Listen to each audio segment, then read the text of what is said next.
Hello and welcome to Flagstaff TV. Today we are joined by Brad George, who is the CEO of Orosur Mining. Brad, thank you so much for joining us today. Catherine, always a thrill. Thank you. Can you start by telling us a little bit more about your recent announcement? It does appear to be a major change in direction for you. Yeah, it does seem that way, and I understand that rationale, but it's not the way things work. I mean, this is really the result of probably 18 months of work and probably 3 years of thinking about it. Things like this do take some time. We really looked at lithium, oh gosh, 3 years ago when Louis and I first began. We wanted to look at this space, but we looked at South America in the Andes and Brazil, and we just couldn't afford it. It was we lacked the balance sheet to really play in that space, so we sort of walked away from it. But I guess beginning of last year, we sort of looked at Nigeria again, largely because I know the place well. I've worked there for years. So has Louis. We began to see data, geoscience data, coming out of the government-backed NIMEC program, which I was involved in at the early stages. And we began to recognise that a lot of the areas that had been blocked off as part of that NIMEC program were going to become available. So we sort of began to speak to our partners in Nigeria and begin the process of examining options. And it's a long, drawn-out process. Nigeria is not an easy place. It's a complicated place. And we think as a result of that, we've got ourselves a group of prospects now that we think are really highly prospective in what has become quite quickly in the lithium space, the place to be. Now, you say you have some background in Nigeria. Can you elaborate a little bit further on that? Yeah, it's not something that everyone can boast. Louis, in a past life, was the CFO of an oil company there for about 3 years. So he knows the oil patch and Lagos very well.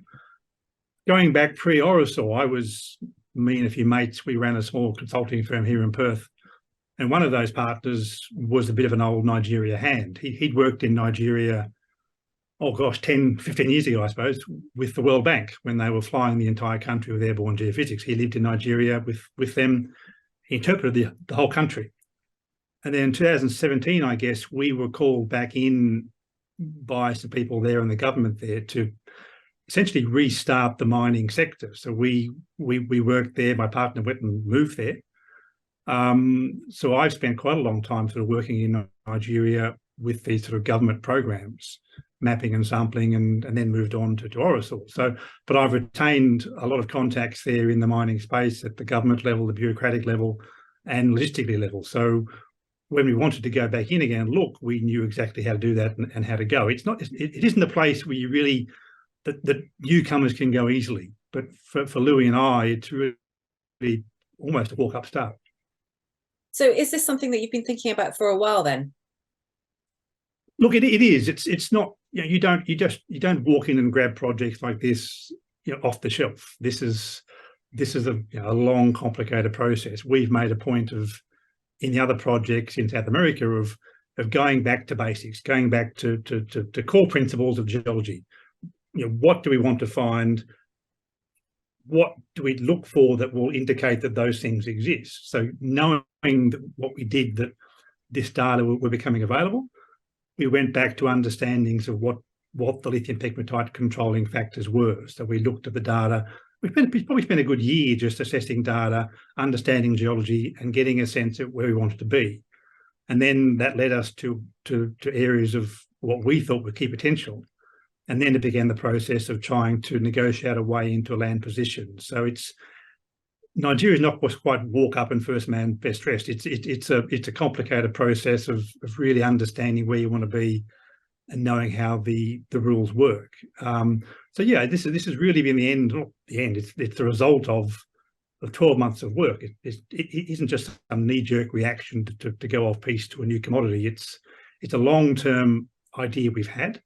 And we're quite pleased to at last be at the point where we can begin work. I'm sure you are. And when do you think you will start working on the project?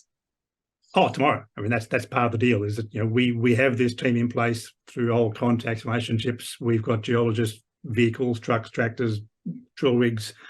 We'll have guys on site this week doing the preliminary work. We'll be starting sampling programs, and things starting from scratch. But we have a lot of government data. And in the lithium space, things do work a bit faster. The nature of the beast and the nature of how the assays work, we're not going to face the same delays we've had in the past with labs in South America, so we can get numbers back fast. All going well, we hope to be drilling hopefully early next year. So, this has been a long time coming to the point where we can now run fast. Well, good luck with all of that, Brad. Finally, for today, could you tell us about the other projects that you have going on at the moment? Yeah, I guess the perception is, are we leaving other projects? No, we're not. This is in addition to, not in replacement of. The other projects are there and they're going along as planned. So we have crews in El Pantano now, sampling and mapping, just a low-key, slow, low-cost way that we always have.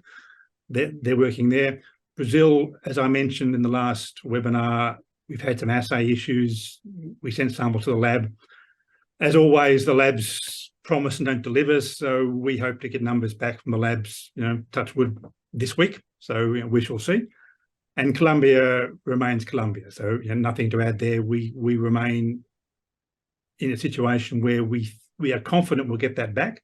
We're moving forward slowly, but while we wait for that to happen, we're going to new projects. So nothing has changed. We have the funds in place, we have the skill set, we have the people, we have the expertise.